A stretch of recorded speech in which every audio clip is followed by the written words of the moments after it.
Okay, so today it's over time, everyone had heard about all the amazing things God had done for his people. What amazing thing are they talking about? Miracle. Miracle from Egypt, right? Miracle of Jesus Superbook. Okay, well at this time Jesus wasn't born yet. And so we know that the miracles that they're referring to is the Exodus, like the miracles in Egypt and the battles that they won and everything, okay? So, as God led his people, no, the battles aren't here either yet. It's the miracles like in the wilderness and the miracle in Egypt, the Exodus. As God led his people toward the land that he had promised to give them, whenever they came near a territory of another land or another country or asked to pass through, the kings of those lands were afraid. They were afraid of the Israelites. One of those kings was Balak, the king of Moab. Instead of Balak is the name of the king of Moab. Instead and he ride a donkey. Balaam ride a donkey, and Balak told Balaam to do it. Okay? Instead of attacking the Israelites, that's what I learned in church. I see. Okay, we're learning it again. Instead of attacking the Israelites like other kingdoms, Balak hired a sorcerer named Balaam. He's actually a prophet, according to the Bible, named Balaam to curse God's people. God used a very unusual messenger to warn Balaam not to curse his people. So did God want Balaam to curse his people or not? No. Okay, so we're going to read about it in Numbers 22 to 23. Then the sons of Israel journeyed on and camped near the plains of Moab beyond the Jordan opposite Jericho. Now Balak, the son of Zippor, saw all that Israel had done to the Amorites. So Moab was in great fear because of the people, for they were numerous. And Moab was in dread of the sons of Israel. Moab said to the elders of Midian, "Now this horde will eat up all that is around us, as the ox eat of the grass of the field." Because there were so many Israelites, like they're saying, "Oh, these people, so many of them, they're going to eat everything we have." Nothing wrong. Well, that's what they're afraid of, right? And Balak, the son of Zippor, was the king of Moab at that time. So he sent messengers to Balaam, the son of Beor, at Petor, which is near the Euphrates River, in the land of the sons of his people, to call for him, saying, "Behold, a people came out of Egypt. Behold, they have covered the surface of the land, and they are living opposite me. Now, therefore, please come, curse this people for me, since they are too mighty for me. Perhaps I will be able to defeat them and drive them out of the land. For I know that he whom you bless is blessed, and he whom you curse is cursed." So Balaam, whenever he say a blessing like, "Bless you," then you will be blessed. And Balaam will say, "Curse you," then you will be cursed. Okay? So Balak know this. Mommy, you're my hero. Mommy. Okay. So, Mommy, yes.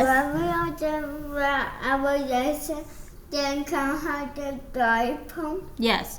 Okay. So the elders of Moab and the elders of Midian left with the feast for divination in their hands. And they came to Balaam and repeated Balak's word to him. And he said to them, "Spend the night here, and I will bring word back to you, just as the Lord may speak to me." And the leaders of Moab stayed with Balaam. Then God came to Balaam and said, "Who are these men with you?" Balaam said to God, "Balak, the son of Zippor, king of Moab, sent word to me. Behold, there's a people who came out of Egypt, and they cover the surface of the land. Now come, curse them for me. Perhaps I will be able to fight against them and drive them out." But God said to Balaam, "Do not go with them. You shall not curse the people, for they are blessed."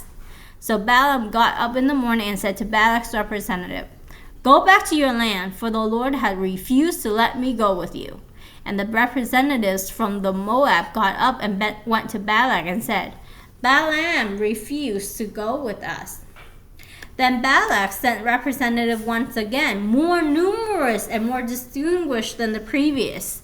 They came to Balaam and said to him, "This is what Balak the son of Zippor says.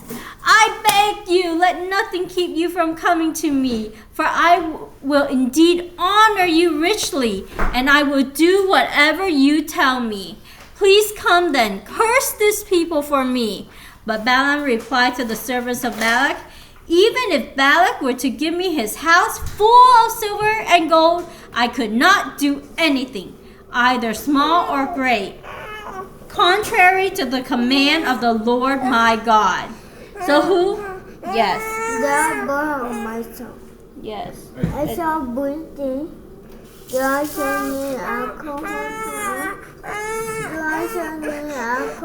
pen. We'll see. Okay. What the Balak with anyway. No, we're gonna have to throw this away. Okay. Don't So. touch it, Trinity. So, it says, "I will indeed honor you richly, and I will do whatever you tell me. Please come then, curse this people for me." But Balaam replied to the servants of Balak, "Even if Balak were to give me his house full of silver and gold, I could not do anything, either small or great, contrary to the command of the Lord my God. Now please you also stay here tonight, and I will find out what else the Lord will say to me." And God came to Balaam at night and said to him, "If the men have come to call you, rise and go with them, but you shall only do the thing that I tell you." So Balaam arose in the morning, saddled his donkey, and went with the leaders of Moab. The angel and Balaam. But God was angry that he was going, and the angel of the Lord took his stand in the road as an adversary against him. Now he was riding on his donkey, and his 2 servants were with him. When the donkey saw the angel of the Lord standing in the road with his sword drawn in his hand, the donkey turned off from the road and went into the field. And Balaam struck the donkey to guide her back onto the road. Then the angel of the Lord stood in a narrow path of the vineyard, with a stone wall on this side and on that side. When the donkey saw the angel of the Lord, she pressed herself against the wall and pressed Balaam's foot against the wall, so he struck her again. Then the angel of the Lord went further and stood in a narrow place where there was no way to turn to the right or to the left. When the donkey saw the angel of the Lord, she lay down under Balaam. So Balaam was angry and struck the donkey with his staff. Then the Lord opened the mouth of the donkey, and she said to Balaam, "What have I done to you that you have struck me these 3 times?" And Balaam said to the donkey, "It is because you have made mockery of me. If only there had been a sword in my hand, for I would have killed you by now." But the donkey said to Balaam, "Am I not your donkey which you have ridden all your life to this day? Have I ever been in the habit of doing such a thing to you?" And he said, "No." Then the Lord opened Balaam's eye, and he saw the angel of the Lord standing in the way with his sword drawn in his hand. And he bowed all the way to the ground. Then the angel of the Lord said to him, "Why have you struck your donkey these 3 times? Behold, I have come out as an adversary, because your way was reckless and contrary to me. But the donkey saw me and turned away from me these 3 times. If she had not turned away from me, I certainly would have killed you just now and let her live." So Balaam said to the angel of the Lord, "I have sinned, for I did not know that you were standing in the way against me. Now then, if it is displeasing to you, I will turn back." But the angel of the Lord said to Balaam, "Go with the men, but you shall speak only the word that I tell you." So Balaam went along with the representatives of Balak. If it were you and you know that God does not want you to continue to go this way, would you have gone like Balaam? No. No, the angel of the Lord was against him. He almost got killed. And then he said, "Oh, if you don't like it, I'll turn around." but he didn't turn around on his own will. See, he wanted to go. His heart was that way. Yes, go. One girl, I want to be a cruise server. I see. Or a cruise captain. I see. Right, Noah? A cruise captain are supposed to be old. No. Who can I be? 而家佢話跑快。 Who can I Okay, so let's focus here. When Balak heard that Balaam was coming, he went out to meet him at the city of Moab, which is on the Arnon border at the extreme end of the border. Then Balak said to Balaam, "Did I not urgently send word to you to call for you? Why did you not come to me? Am I really unable to honor you?" So Balaam said to Balak, "Behold, I have come to you now. Am I really able to speak anything? The word that God puts in my mouth, that only shall I speak." And Balaam went with Balak, and they came to Kiriath Huzoth. Balak sacrificed oxen and sheep, and sent some to Balaam and the leaders who were with him. Then it came about in the morning that Balak took Balaam and brought him to the high places of Baal, and he saw from there a portion of the people. The prophecies of Balaam. There's a lot of pages here. I'm getting tired. That's why I'm reading it to you so you can listen. Okay? The prophecies of Balaam. Then Balaam said to Balak, "Build 7 altars for me here and prepare 7 bulls and 7 rams for me here." Balak did just as Balaam had spoken, and Balak and Balaam offer up a bull and a ram on each altar. Then Balaam said to Balak, Stand beside your burnt offering, and I will go. Perhaps the Lord will come to meet me, and whatever he shows me, I will tell you." So he went to a bare hill. Now God met with Balaam, and he said to him, "I have set up 7 altars, and I have offered up a bull and a ram on each altar." Then the Lord put a word in Balaam's mouth and said, "Return to Balak, and this is what you shall speak." So he returned to him, and behold, he was standing beside his burnt offering, he and all the leaders of Moab. And he took up discord and said, "From Aram Balak has brought me, Moab's king from the mountains of the east, saying, 'Come, declare Jacob curse for me, and come, curse Israel.' How am I to put a curse upon him? On him upon whom God has not put a curse. And how am I to curse him whom the Lord has not cursed? For I see from the top of the rocks, and I look at him from the hills. Behold, a people that lives in isolation, and does not consider itself to be among the nations. Who had counted the dust of Jacob, or the number of the 4th part of Israel? May I die the death of the upright, and may my end be like his." Then Balaam said to Balak, "What have you done to me? I took you up to put a curse on my enemies, but behold, you have actually blessed them." He replied, "Must I not be careful to speak what the Lord puts in my mouth?" Then Balak said to him, "Please come with me to another place from where you may see them, although you will only see the extreme end of them and will not see all of them, and put a curse on them for me from there." So he took him to the field of Zophim, to the top of Pisgah, and he built 7 altars and offered a bull and a ram on each altar. Then he said to Balak, "Stand here beside your burnt offering while I myself meet the Lord over there." Then the Lord met Balaam and put a word in his mouth and said, "Return to Balak, and this is what you shall speak." So he came to him, and behold, he was standing beside his burnt offering, and the leaders of Moab with him. And Balak said to him, "What has the Lord spoken?" Then he took up his discourse and said, "Arise, Balak, and hear. Listen to me, son of Zippor.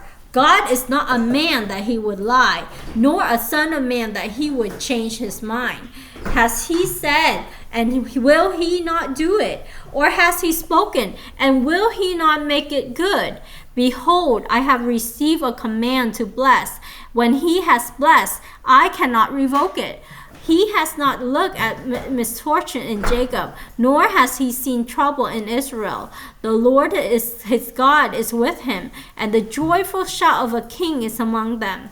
God brings them out of Egypt, for he is for them like the horns of the wild ox. For there is no magic curse against Jacob, nor is there any divination against Israel. At the proper time it shall be said to Jacob and to Israel what God has done. Behold, a people arises like a lioness, and like a lion it raises itself. It will not lie down until it devours the prey and drinks the blood of those slain. Then Balak said to Balaam, do not curse them at all, nor bless them at all. But Balaam replied to Balak, did I not tell you, whatever the Lord speaks, I must do? Then Balak said to Balaam, please come, I will take you to another place. Perhaps it will be agreeable with God that you curse them for me from there. So Balak took Balaam to the top of Peor, which overlooks the desert. And Balaam said to Balak, build 7 altars for me here, and prepare 7 bulls and 7 rams for me here. Balak did just as Balaam had said, and offered up a bull and a ram on each altar. Wow, that was a lot. So now we're going to read this. Oh no, what happened? Oh, right here. Okay, right here. Why did King Balak want Israel to be cursed?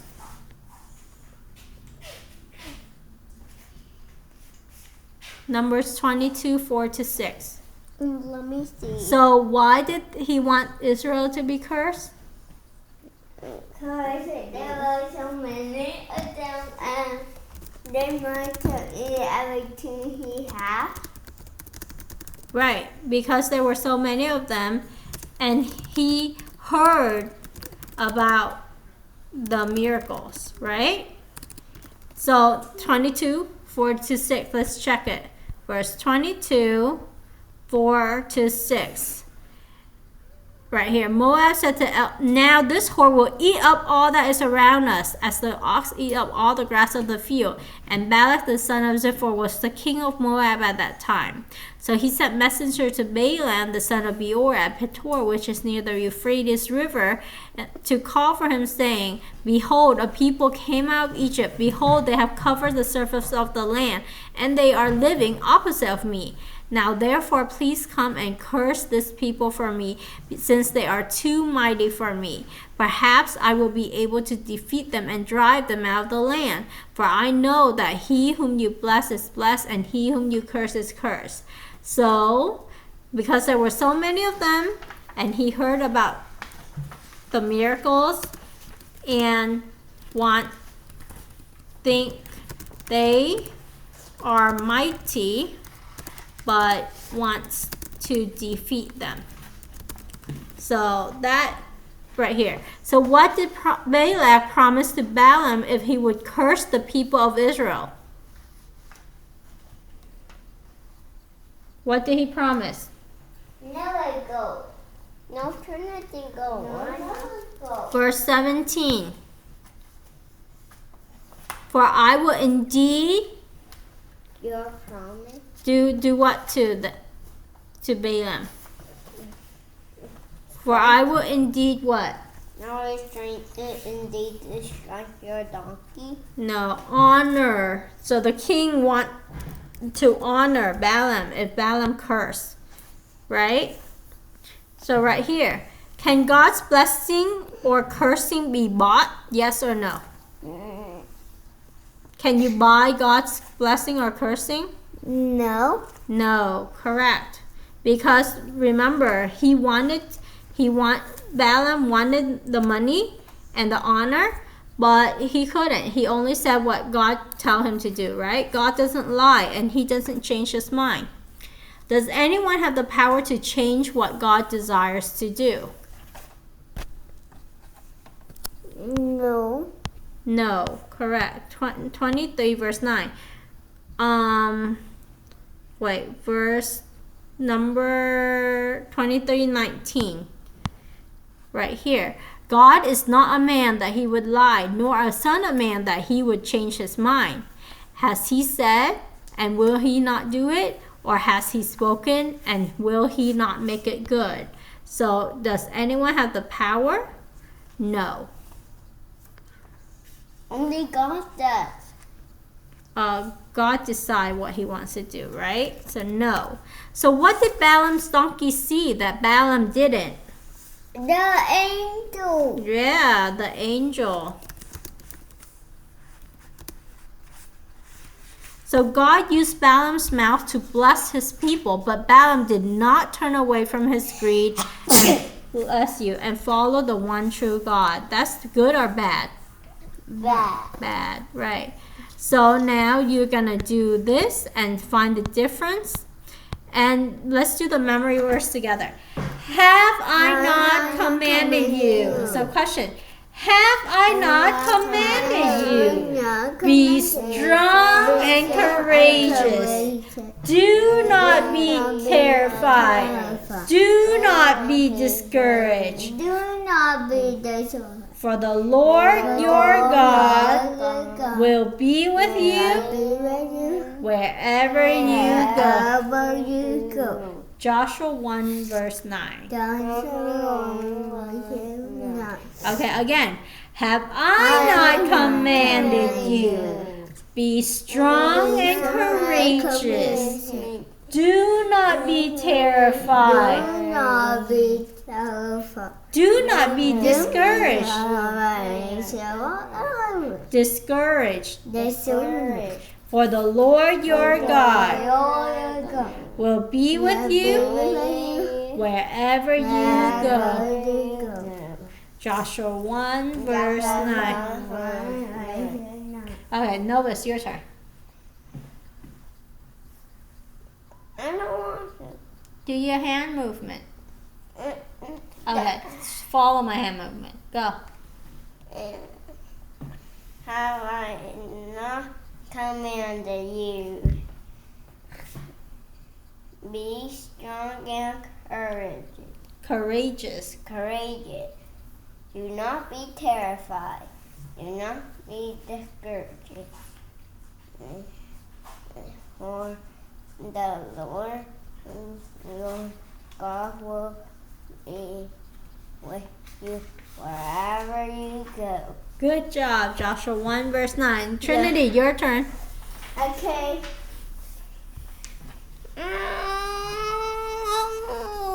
Ready, set. I can do the hand movement by myself. Okay, go. Have I not commanded you? Be strong and courageous. Do not be terrified. Do not be discouraged. For the Discouraged. Lord, for the Lord your God will be with you wherever you go. Joshua 1 verse 9. Good job. Good job.